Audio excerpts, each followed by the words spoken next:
السلام علیکم ورحمۃ اللہ وبرکاتہ وصلی اللہ تعالی علی خیر خلقہ سیدنا محمد وآلہ واصحابہ اجمعین، اما بعد۔ محترم دینی بھائیوں، بزرگوں، آپ کی خدمت میں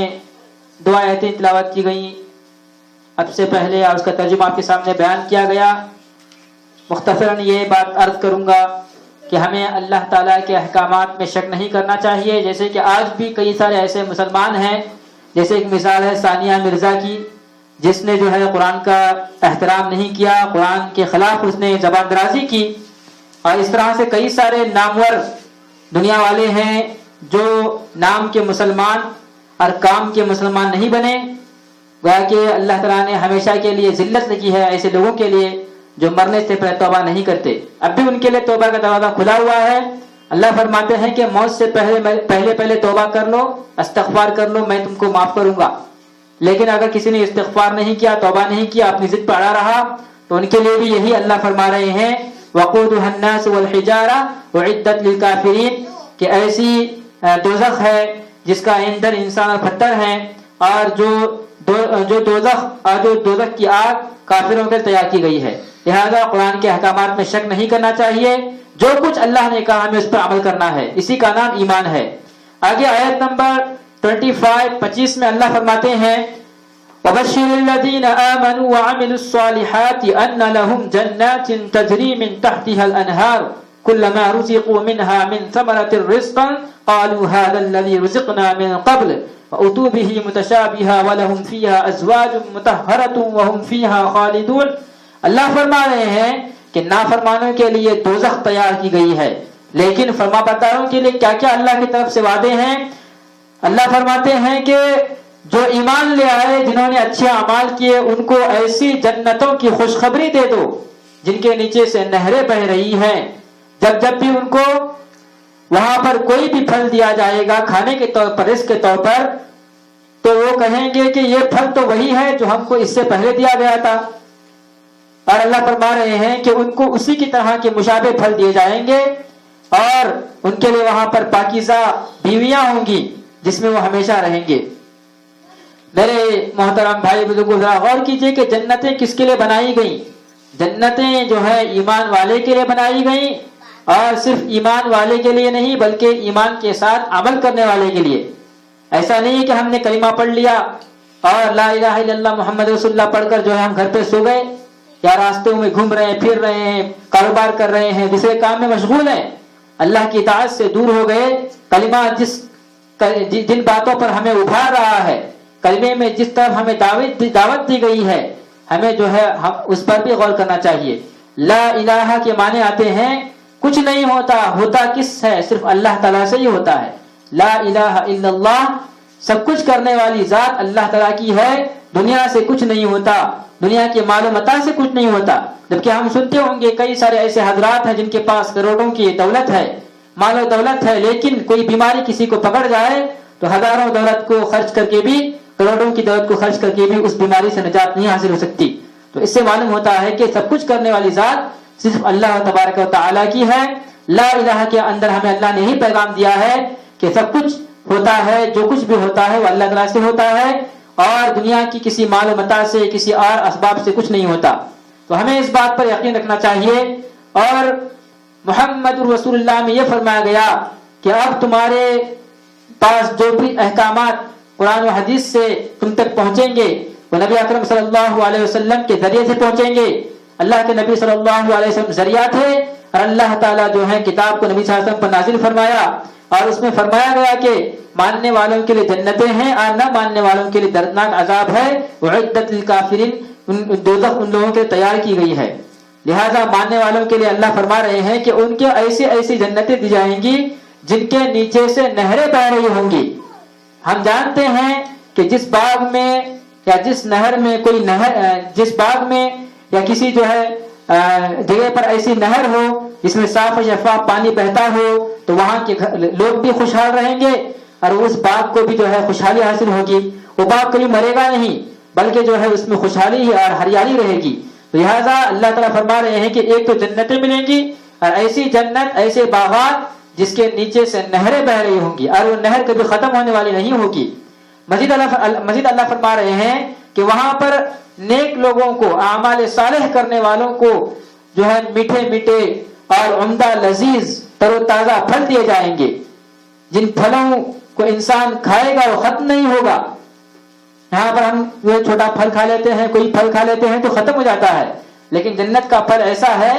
جو کبھی ختم نہیں ہوگا۔ انسان کو جب وہ دیا جائے گا تو انسان تو یہ کہے گا کہ یہ جو سیب تو نے دیا ہے اللہ، اس کو تو میں نے دنیا میں کھایا تھا، یہ جو تو مجھے انگور کھلا رہا ہے، کوئی بھی پھل کیوں نہ ہو، دنیا میں جب اس نے کھایا ہوگا تو اللہ سے کہے گا کہ اے اللہ میں نے دنیا میں یہ پھل کھایا ہے، اب مجھے آخرت میں بھی یہی پھل دیا جا رہا ہے۔ تو اللہ کہیں گے کہ ذرا چکھ کر تو دیکھو اس پھل کو، پہلے کھا کر تو دیکھو، پھر کہنا کہ تم نے دنیا میں کھایا نہیں کھایا۔ جب وہ اس کو کھائے گا تو دنیا کی مزہ کو بھول جائے گا، اور وہ یہ ماننے کے تیار ہی نہیں ہوا کہ دنیا میں نے آم کھایا تھا، میں نے دنیا میں سیب کھایا تھا، میں نے دنیا میں کوئی پھل کھایا تھا، اس بات کا اقرار کرنے کا تیار نہیں ہوگا۔ یعنی جنت کا پھل اتنا میٹھا، اتنا لذیذ اور جو ہے خوش ذائقہ ہوگا، یہ دنیا کے ذائقے کو بھول جائے گا۔ تو یہ جو نعمتیں اللہ نے رکھی ہیں وہ جنت میں جانے والوں کے لیے رکھی ہیں، اور جنت میں وہی لوگ جائیں گے جو ایمان لانے کے ساتھ ساتھ اعمال صالح کرنے والے ہوں گے۔ مزید اللہ فرما رہے ہیں کہ اس طرح کے کئی سارے جو ہے دنیا کے اندر جو پھل ہیں، اس طرح کے کئی سارے پھل ان کو دیے جائیں گے، اور وہ وہاں پر آرام سے جو ہے دنیا کے اندر عبادت کرنے والے وہاں پر آرام سے رہیں گے، اور دنیا میں آرام کرنے والے ہیں وہاں پر تکلیف میں رہیں گے۔ مزید اللہ فرما رہے ہیں کہ ان کے لیے پاکیزہ بیویاں دی جائیں گی،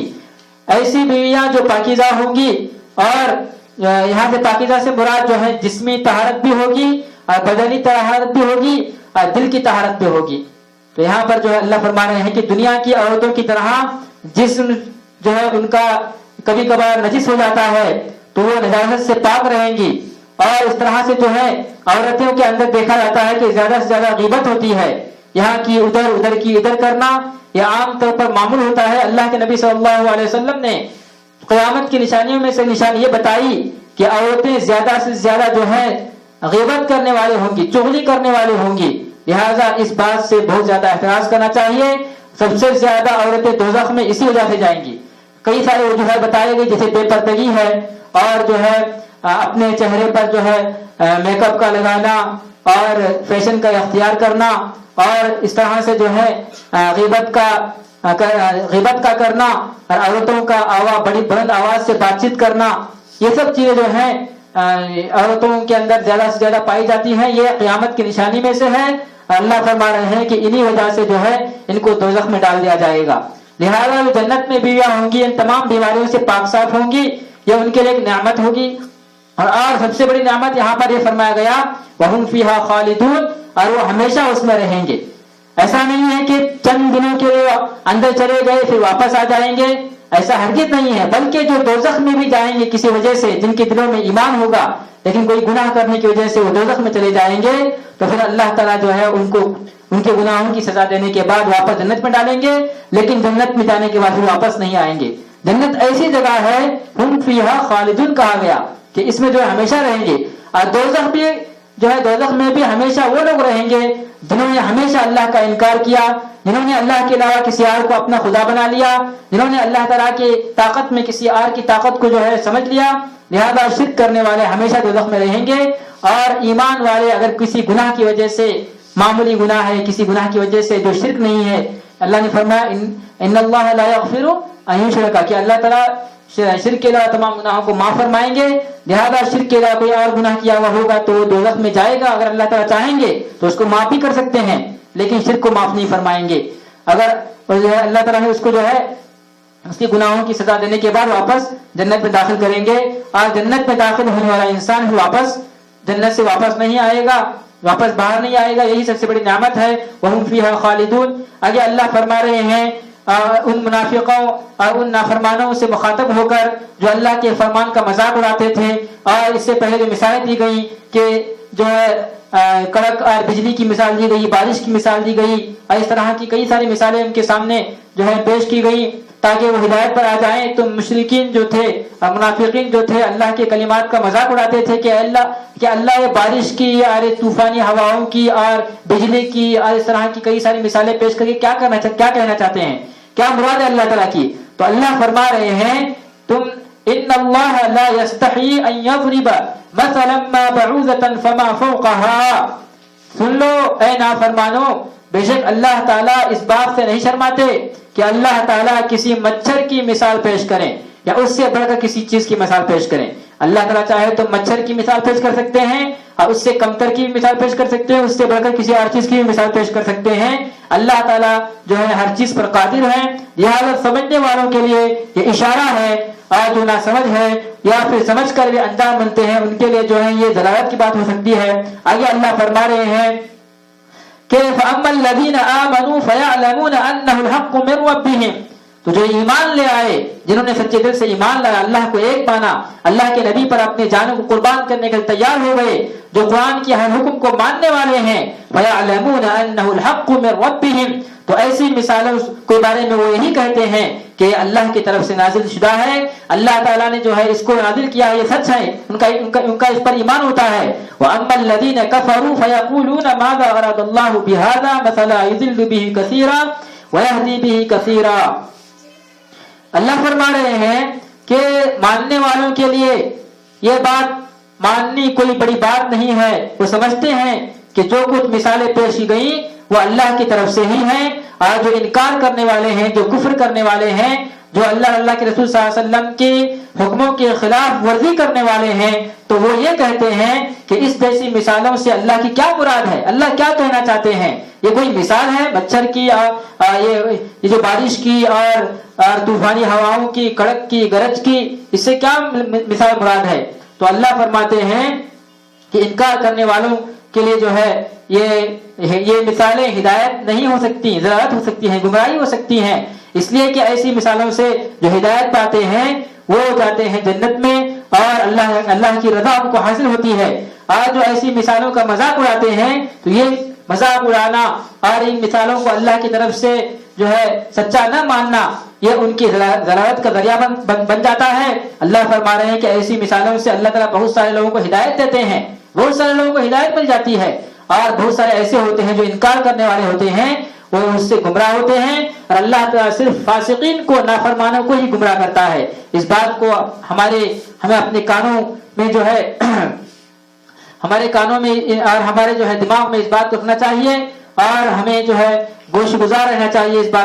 باتوں کا کہ ہم جو ہے ان آیتوں کا انکار نہ کریں، جن آیتوں کو اللہ پاک نے قرآن مجید میں نازل فرمایا، تمام مثالوں کو سمجھیں، اس لیے کہ سمجھنا بہت ضروری ہے۔ اگر نہیں سمجھیں گے تو ہمارا معاملہ بھی ایسے ہی ہوگا جیسے کہ یہود و نصارہ کا ہوا، جیسے کہ منافقین کا ہوا، جیسے کہ مشرکین کا ہوا۔ وہ تو قرآن کو سمجھنے کے تیار نہیں تھے، جنہوں نے سوچا، سمجھا، تدبر کیا، غور و فکر کیا، وہ ایمان لے آئے، جیسے کہ حضرت عمر رضی اللہ عنہ، جیسے ہی ان کی بہن نے ان کے سامنے قرآن پاک کی آیت پڑھی، ان کی آنکھوں سے آنسو جاری ہو گئے، فوراً اسلام قبول کر لیا۔ اس طرح بادشاہ نجاشی جو حبش کا بادشاہ تھا، اس کے سامنے بھی قرآن کی آیت پڑھی گئی، جعفر رضی اللہ عنہ نے قرآن کی آیتیں پڑھی تو وہ بھی اسلام سے جو ہے مالا مال ہو گیا، اللہ نے اس کو اسلام سے نوازا۔ لہذا ایسی بہت ساری ہستیاں ہیں جن کے سامنے قرآن پاک کی تلاوت کی گئی تو قرآن پاک پر ایمان لانے کے علاوہ ان کے سامنے کوئی راستہ نہیں تھا، لہذا انہوں نے اسلام قبول کر لیا۔ آج انہوں نے انکار کیا، جیسے کہ ابو جہل، ابو لہب، عتبہ،